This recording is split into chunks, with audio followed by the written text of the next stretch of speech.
Hey y'all, it's Mells with Superficial Gallery and welcome to 31 Days with the King. This is a short series dedicated to all things Stephen King with a daily upload on one of his works.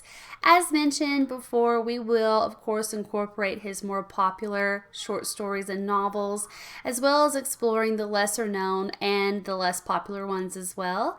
So with that, let's go ahead and get started with today's pick, which is Pet Sematary. And like they say, sometimes dead is better. That's like a Forrest Gump, Judd Crandall. Maybe it'll work. I don't know. Pet Sematary is a really horrific tale. King does a really good job of outlining what grief can do to the human psyche. He's done that in a few of his other novels as well. I really like the way it was displayed in this one because there are a lot of supernatural elements to it as well. And so with that, basically what happens in Pet Sematary is a family moves to Ludlow, Maine from Chicago, the Creed family. They are Lewis, Rachel, Ellie, Gage, and their family pet, which is a cat named Church. Now, Rachel has a lot of her own grief and things that she's dealing with based around a truly horrific childhood she had with a very sick sister. So that's already explored kind of off the bat as something pre-existing that she has moving into this house in Ludlow. Now, the house in Ludlow does come with vast amount of land, but it's also situated on a very busy highway where transfer trucks come and go multiple times a day, and they speed through there like you would not believe. Also located on their land is a pet cemetery where local children can come and bury their beloved pets and pay respects to them. Now, what Lewis and the family doesn't realize that there is something that lies beyond the pet cemetery, and it is a supernatural element. It is an ancient burial ground, and lots of crazy things happen if you take a walk past the pet cemetery. In the novel, Church is run over by one of those transfer trucks. The Creed's neighbor, Judd, really doesn't want Ellie to be upset, so he takes Lewis beyond the pet cemetery and they bury Church in the ancient burial grounds. Church comes back, and he comes back as a really scary, mean little kitty. He is nothing like he was before. That's something that I believe Judd failed to mention in the beginning to Lewis, is that they do not come back the same once they're buried there. Several months later, the Creeds lose one of their children to an accident involving a transfer truck as well. This is where the human psyche and the grief aspect come in, very beautifully written in my opinion. Lewis takes the child that they lost in this accident and he buries the child up in the ancient burial grounds.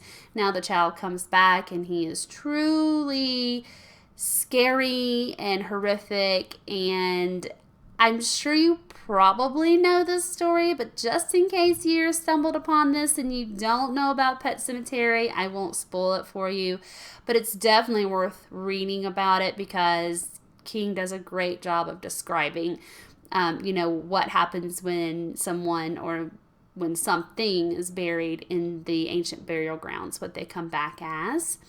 So this film also has a few film versions of it. The first adaptation was made in 1989.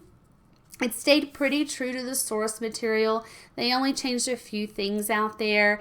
They didn't touch a lot on the supernatural part of what lies beyond Pet Sematary, and I think that was probably a miss. However, it might have been hard in 89 to really incorporate that supernatural power in a cohesive way.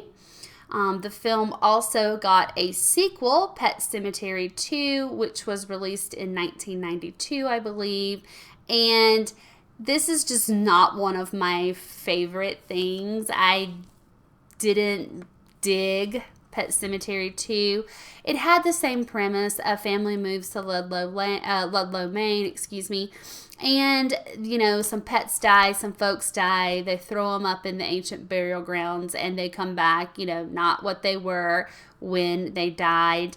And, of course, the iconic line, "Sometimes dead is better," is also used at the very end of the film. So do check it out. I mean, it's worth at least one watch because it has Edward Furlong in it, and he was hot during this time period. So, yeah, watch it for that. It was also filmed not far from where I grew up in Georgia. So another added bonus there. Now, the 2019 remake of Pet Sematary also stayed pretty close to the source material. They explored the supernatural a little bit more, but they did one really big thing. They changed up which one of the children that Lewis and Rachel lose in the transfer truck accident, and this was kind of received with some mixed reviews. A lot of people didn't care for the change. They prefer, the original story. I myself was not disappointed in the change, and for me it's because I like to explore the grief side of this story, and I feel like the choice in the change is what allowed us to explore that a little bit more, because when the child comes back from the dead, you have a little bit more insight of what's actually going on in their minds. So definitely give that a check out as well. Again, I enjoyed it, and I hope that you enjoy it as well. But it's okay if you don't care for the plot change. A lot of people like to just stay true to the book. So thank you again for coming on this Pet Sematary ride with me. I wouldn't be Mells if I didn't show you the book. However, I have some disappointing news. There is no picture of Stephen King in this book. Okay? It was a little disappointing. However, I will show you one fun thing. This copy has his signature embossed on the front of it, which I was very, very excited about when I found that under the dust jacket. And I normally don't open up the dust jacket, so I was pleasantly surprised. So go ahead and give this a read if you haven't already. If you prefer to listen to audiobooks, I listened to this on Audible, and it was narrated by Michael C. Hall. He has an amazing voice. I love his voice and could listen to it all day long. So he did a really good job of narrating this and giving the voice to the characters. It was very well done. So check that out on Audible as well. Don't forget to subscribe to Superficial Gallery.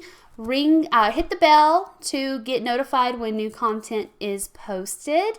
I will be back tomorrow with another pick.